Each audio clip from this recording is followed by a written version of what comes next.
What's up, Heat fans? We have a Jimmy Butler update on today's show. I am Nic Rohloff. This is the Heat Report by Chat Sports. And it was very interesting because we've all thought that it was basically going to be the Phoenix Suns or nothing in a Jimmy Butler trade after Jimmy made it very clear that's his preferred destination and wouldn't really want to go to any other spot if they were interested in him. Now, that has been refuted on some teams' levels in the Milwaukee Bucks, but we have an interesting topic to talk about when it comes to the Memphis Grizzlies, because that's where I thought he could have been traded a month ago, and honestly, like 2 or 3 weeks ago, and this could have all been done by now, but then he said that he doesn't want to go to Memphis, but maybe the Grizzlies aren't going to be deterred in potentially trading for Jimmy Butler. This is why you subscribe to the channel, because we will update you on everything surrounding the Jimmy Butler saga. And when he does get traded, we will go live on the channel to react and break it all down. And if he is still on this roster by the February 6th NBA trade deadline, we'll be live on deadline day regardless if he is traded or not traded by then. So make sure you hit that sub button. All right, let's talk about the rumors with the Memphis Grizzlies, because there's some interesting quotes and reports that I want to share, plus what the package could potentially be for Miami. And first, I did want to start with this report from Barry Jackson. I believe Brian Windhorst said it as well, is that the Heat have been speaking to multiple teams about a Jimmy Butler trade outside of the Phoenix Suns, one of them being the Memphis Grizzlies. I believe they talked about 2.5, 3 weeks ago, and then it might have got kind of paused because of the Jimmy Butler not wanting to go there, but I wanted to be very clear, based on everything that's been reported and that I've seen, is that the Heat are not only trying to work with the Phoenix Suns to find Jimmy Butler a new landing spot. Miami is very motivated to get Jimmy Butler off of this roster, and I think if worse comes to be, there's a package out there that they deem acceptable that isn't ending up with Butler in the Phoenix, they will take it. I don't think they are catering to Jimmy Butler after all of the back and forth that we've seen over the past month or so, to where they're trying to get him to his preferred destination. Now, if Phoenix had a more presentable offer, I think we'd have a different conversation, and heck, maybe a trade would have already happened. But Bradley Beal is someone the Heat do not want, and I understand there's some Heat fans out there that was like, heck, I don't really care. I'll take the 3 years remaining on Bradley Beal's contract if I'm getting 3 first-round picks out of it. I understand that side of things, but I am not doing that still. The 3 first-round picks are awesome. But if you acquire Bradley Beal, I'll promise you one thing. He will be on your roster until his contract runs out, because no team is going to want him, and I doubt he waives his no-trade clause again. Plus, I know the Heat want flexibility for the 2026 offseason. Trading for Bradley Beal would not have that, because he would still be under contract for the 2026-27 season. All right, that's enough with the Bradley Beal talk here, because I do want to share a couple quotes here.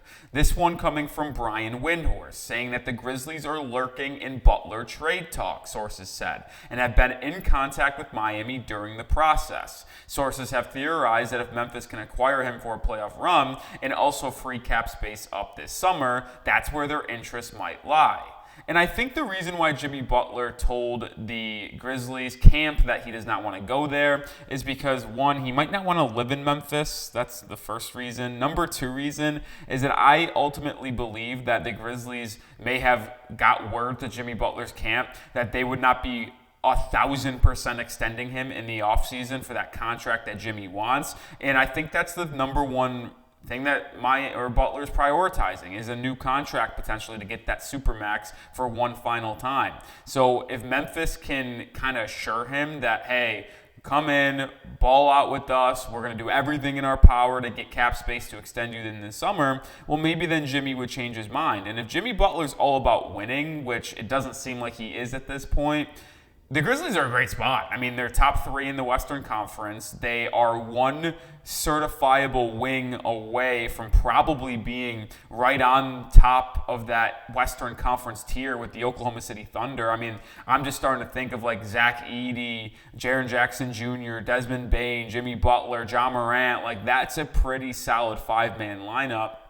And I think it would have teams kind of shaking in their boots a little bit in the Western Conference about them potentially contending for a championship. And before I talk about what the package would be, let me know where you think Jimmy Butler will be ultimately traded to. When it's February 7th and we're past the trade deadline, excuse me, do you think Jimmy's on the Heat, Suns, Grizzlies? Drop the team down below that you think Butler ultimately ends up on.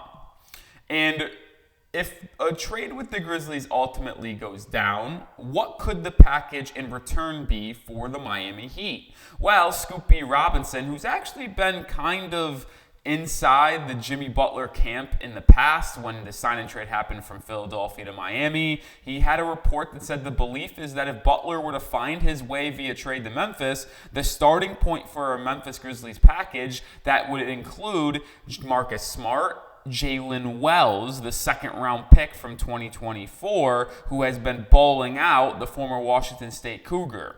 And we are going to talk a lot about what this package may look like, and Jalen Wells as a player, because he would be the headlining guy coming back to Miami in a potential deal. But before we do that, I do want to tell you all about our sponsor, and that is Prize Picks, the #1 daily fantasy sports platform. All you do is pick more or less on at least 2 players for a shot to win up to 1,000 times your cash. And in the football world, the big game is almost here. It's now or never. Don't miss out on the last football game of the season with Prize Picks, the best place to win cash while watching the big game. Prize Picks is also giving away a free pick for the big game, where one of the starting quarterbacks will only need to throw 1 yard to win. If you're correct on at least one more stat projection, you can win real cash. And there are 2 more big games this upcoming Sunday in professional football, and they're also giving you a free pick for one of those games, that being Jaden Daniels, more than half a passing yards. Pair up any other entry with Daniels yards and you can win serious cash. It's the best place to get real money sports action.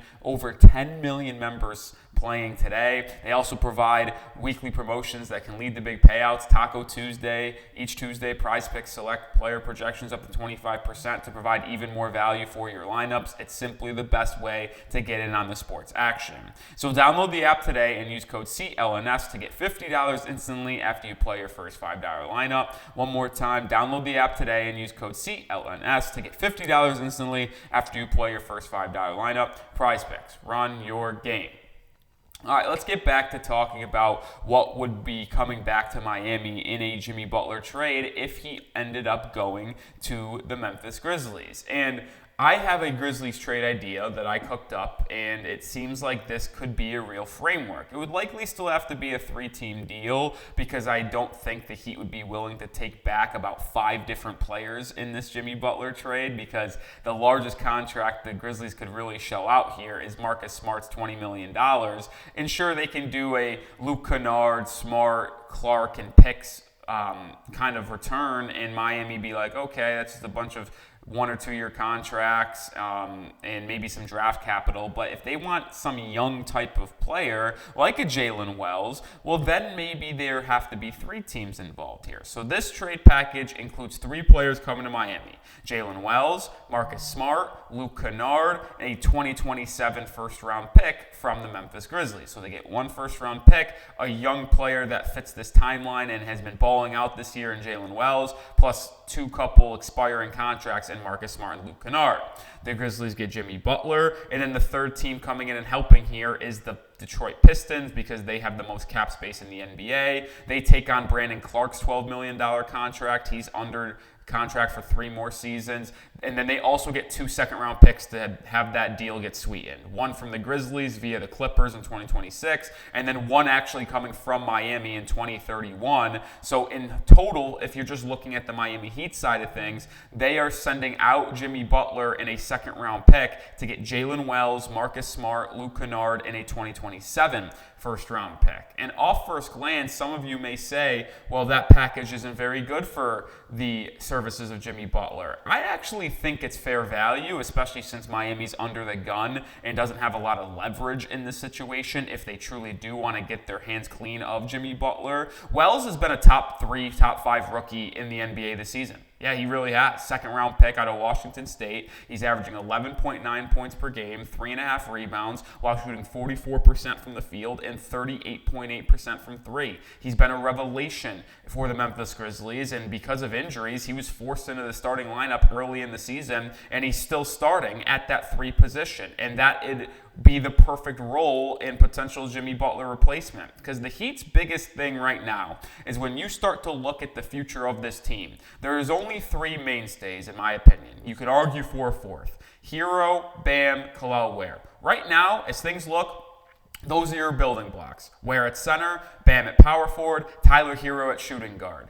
And I know it's a positionless basketball game, but you got your 2, your 4, and your 5. Wells could come in and be your starting 3. Now, you have Nikola Jovic as well, and maybe you want to start him at your 3. But here in this situation, I would think about starting Wells because of how good he's been this season. He's 6'6.5", has a 6'7" wingspan, so it's not the most plus wingspan in the world, but he's got relatively good size for that 3 spot. And when I was scouting him in this past draft, I had him as a late second-round pick on my big board, and ultimately I was a little too low on Jalen Wells because he was picked in the top half of the second round and has been a top 5 rookie in the NBA this year. But in my scouting report, I labeled him as one of the best wing shooters in this draft. He had a 65% effective field goal percentage on catch-and-shoot threes last season in Washington State. That was in the 95th percentile. So this guy can flat-out shoot the basketball. He's got a strong base on his shot form. He made 7 threes last year in Washington State from 25-plus feet, which has allowed him to make that transition to NBA and shooting 39% from 3 so effectively. Now, I didn't think he had the most creation type of role in terms of what I could project him to do inside the NBA, and I think that's kind of been the case in Memphis. But when you're playing for the Grizzlies, you don't need to have creation in his role because you have Desmond Bane, you have John Morant, you have Marcus Smart. And I think in Miami, when you're looking at what he would do on this team, he would be that connecting 3-and-D wing piece in between Bam, Ware, and your backcourt. And Hero can play make, obviously. I'd like to have him go back to more of an off-ball role, which is why I think after the Jimmy Butler saga ends, the number one thing Miami needs to do and prioritize long-term is finding a true starting point guard that can fit next to Tyler Hero for the foreseeable future, because you just need to get the ball out of his hands more and not force him to be dribbling it around, creating for himself and others, because it just exhausts him. And I think Wells, with that wingspan, the shooting form, the ability to knock down catch-and-shoot threes, and a little solid defense as well. I'd consider him an average to an above-average defender, not elite by any stretch of the imagination, but I like his game. I think he would fit this team better than Jaime Jaquez Jr. I think he's better than Jaime Jaquez Jr. right now, if I'm going to be honest. Jaime can't create. Jaime can't really consistently shoot the 3 ball. Maybe Jaquez is a better finisher inside. There's probably no debating that, but I would, with Ware and Bam in your team, I would probably prioritize 3-point shooting. I mean, we saw the game last night against the Milwaukee Bucks. I mean, they couldn't shoot the broadside of a barn. I mean, they were getting wide open looks. The offense was flowing. The offense was actually great. They just couldn't make shots. Wells is a shot maker from beyond the arc, unlike some other guys on this team. I comped him to Daniel House Jr. before the NBA draft. I think that was underselling it a little bit. He has a much more higher ceiling as a 3-and-D wing in this league. He's not going to be a star. He's not going to be an all-star by any stretch of the imagination, but he is going to be a star in his role and an above-average starting 3 in this league that I think would help be a connecting piece potentially between the front court and the back court, and he would fill that number 3 starting spot and only have you looking and searching for a starting point guard for the foreseeable future next to Tyler Hero. I would be a big fan of getting Wells in a return from the Memphis Grizzlies if that trade ultimately went down.